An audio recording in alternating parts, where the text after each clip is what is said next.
Machinist aside, I want to begin by bringing up Clifford Geertz. He's an anthropologist whose work had a tremendous effect on my thinking before I went out into the field, and also while I was there. And I mentioned his name several times in my newsletters and reports over these many months. He called the work he did interpretive anthropology, and it was a new name for a new way of studying culture. Now, he began his career planning to be a journalist and novelist. He switched to philosophy studies, and he finally ended up being an anthropologist. But his early training never left him, and he wrote readable, evocative stories about other cultures, and had trenchant but compassionate philosophical insights about intercultural relations and morality. He studied Islam in Indonesia and Morocco, and he spoke about the battle between what he called the anti-ethnocentrist scholars, anthropologists, and other philosophers who believe that different cultures have different values and ideas of right behavior, which we should strive to understand. And then there were those on the other side of the debate, the ethnocentrists. And they're quite pleased with their culture and don't care to have it disturbed over much by outside influences. Now, that was a battle that was raging in the academy and also in public life in 1985. And it was a death fight in the halls of think tanks and universities. And what he brought to the debate as an anthropologist was empirical evidence. And it gave his perspective grounding, and it separated him from the academics who had shaped their perspective about the world in their university offices. And he said, if we wish to be able capaciously to judge, as of course we must, we need to make ourselves able capaciously to see. So I want to discuss some of those same questions that he and his fellow academics grappled with. Ethnocentrism and identity have become strong themes of the 21st century, and they have been the central questions of my fellowship, which has been an exploration of the axis of Moroccans and other immigrants with France. Now, today we no longer have those academic discussions, theoretical discussions. These topics have become really central to our very existence, and they're fundamental to the direction that European states are taking as they work at their boundaries in an increasingly borderless continent. France, as is so often invoked now, is a timeless entity with a fixed identity. And in that way, it can substitute for all the countries of Europe, or old Europe, as Donald Rumsfeld so infamously described, these once mighty European nations. In these countries, national histories and global migrations have produced rapidly mutating demographics.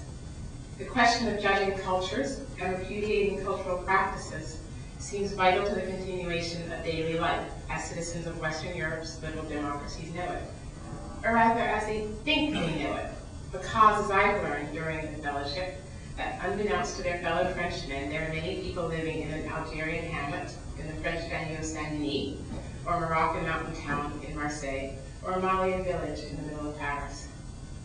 Now, when I wrote my proposal, I was sitting in a windowless corner desk on the 10th floor of the New York Times op-ed office.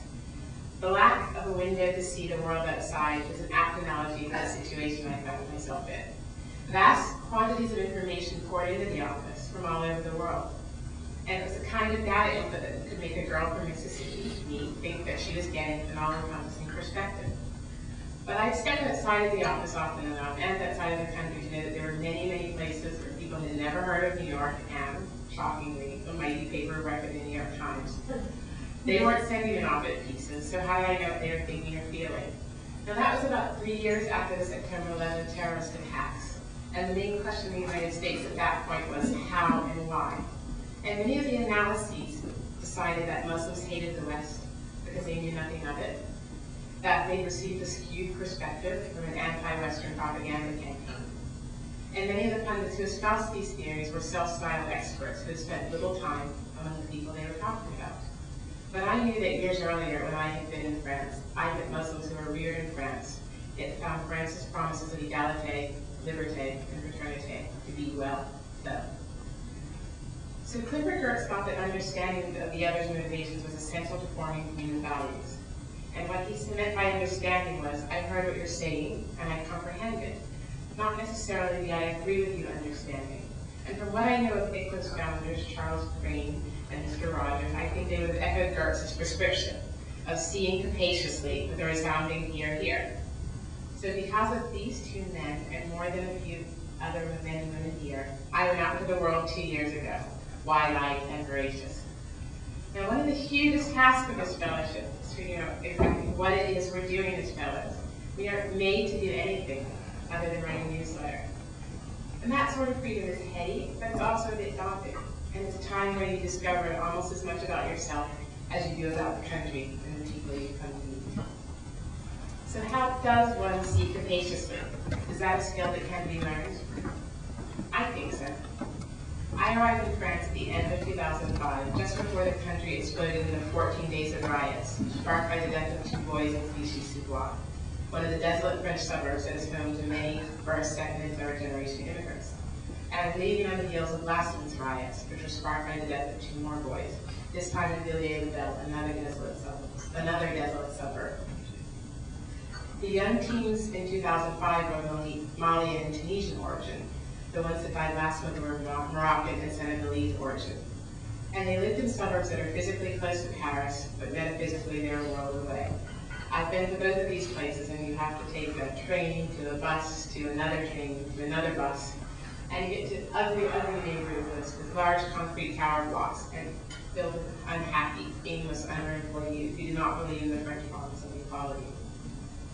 Now, when I lived in France as a college student, I never saw these barren suburbs. I spent most of my time in central Paris, like most people do who go to visit France.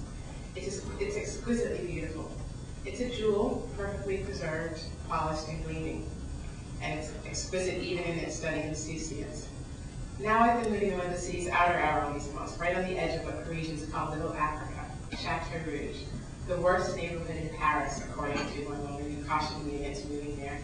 But I think it's one of the most vibrant neighborhoods in Paris, with its alive with unofficial street corner commerce, art galleries, imported African foods, hair salons, halal butchers, and little shops open at all hours. And it has an array of French people in all of their hues and phenotypes.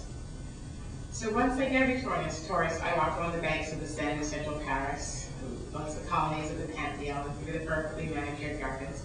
But during this year, I came to see the preservation of Paris in that way as a symbol of a certain mindset that refuses to allow citizens whose phenotype differs from the traditional French one to ever feel truly French.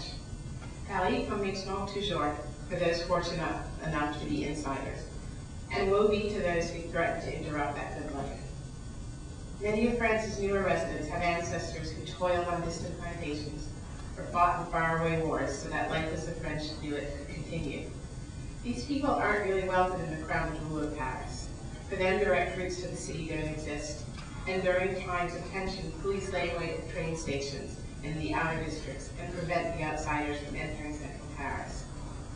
But during my time as an expat in France, I learned that I could no more shake off the first 3 decades of my life than any other immigrant. I bustled off to Paris as one decent gym dressed in tennis shoes, exercise pants, and a baggy t-shirt, attire that no self-respecting French woman would ever be seen in by their families, much less on the streets. And I ignored the disapproving stares and accepted that if I stopped at a shop on the way to or back from the gym, I'd be the last person helped. But France is, after all, still a Western democracy, to which the kind to which I'm accustomed, and work at Dilday here is not a jalaba, the North African captain. My clothes, while